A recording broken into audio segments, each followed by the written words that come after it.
As a retelling of Pam Hupp's alleged diabolical schemes in the aftermath of her close friend Betsy Faria's death, The Thing About Pam is a crime drama series that truly covers all aspects of reality. In other words, this NBC original explores everything from her contradictions to her efforts to establish herself as innocent, and from her lies to her being at the center of a few different yet interwoven cases. So now, if you wish to catch up on the events depicted in the season finale and get an insight into its ending, we've got you covered.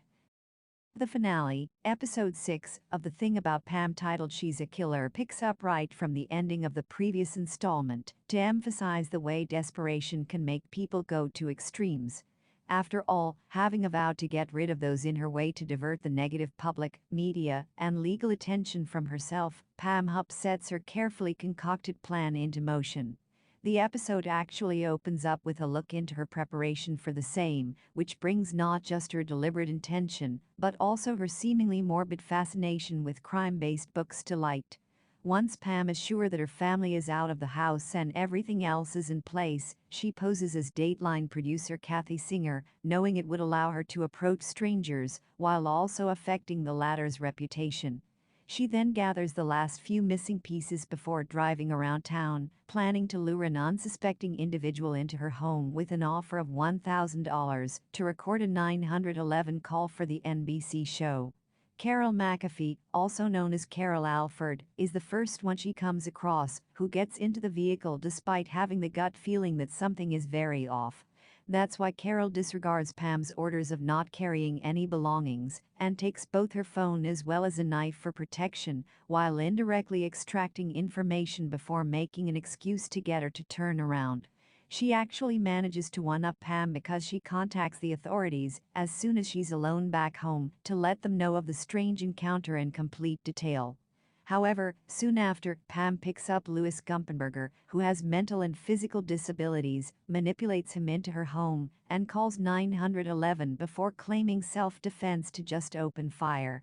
Pam's goal becomes clear in this process as she brings up Russ Faria, painting a picture of him as a bad guy who hired Louis to kidnap her for the insurance money his late wife Betsy left in her name. For this, Pam even places $900 and a handwritten note in his pocket, only for it to backfire because the former later gets traced back to the bills in her possession through the sequence numbers. Moreover, the officials in charge do a thorough job of securing the crime scene, and once they learn who she is, they follow the legal process meticulously. It soon comes to light that Russ wasn't in town at the time of the incident, plus nothing connects him to Louis or the note recovered from his remains, clearing him for good. That's when Pam is apprehended for the latter's homicide, following which she seemingly tries to take her own life by using the tip of a pen to stab her neck and wrists. Pam had initially pleaded not guilty, but in the subsequent court proceedings, she enters into an Alford guilty plea rather than face a jury trial. In short, Pam Hupp maintains her innocence while still being convicted and sentenced to serve life in prison. What happens to everybody involved in Pam's case? Through the Alford plea, a criminal plea wherein a defendant does not concede guilt, but merely admits that the evidence the prosecution has will likely result in their conviction, Pam Hupp has managed to maintain her innocence for years. However, just as the series reveals, in July 2021, things changed a little as the jailbird, serving time for first-degree murder and armed criminal action in connection to Louis's death, was also charged with Betsy Faria's homicide. Therefore, as of writing, she's awaiting trial while already incarcerated in a state facility. Coming to Betsy's then-husband Russ Faria, he has found love again with Carol McAfee, to whom he proposed in October 2021 after at least 3 years together. As for Betsy's 2 daughters, although neither of them is in touch with Russ anymore, they have their own happy little families to look after these days. Even Russ's defense attorneys Joel Schwartz and Nate Swanson get a seemingly happy ending as they continue to be successful in their field in the state of Missouri. On the flip side, then District Attorney Leah Skay has not only been facing some backlash for how she handled the Faria matter, but she has also become the subject of a prosecutorial misconduct investigation.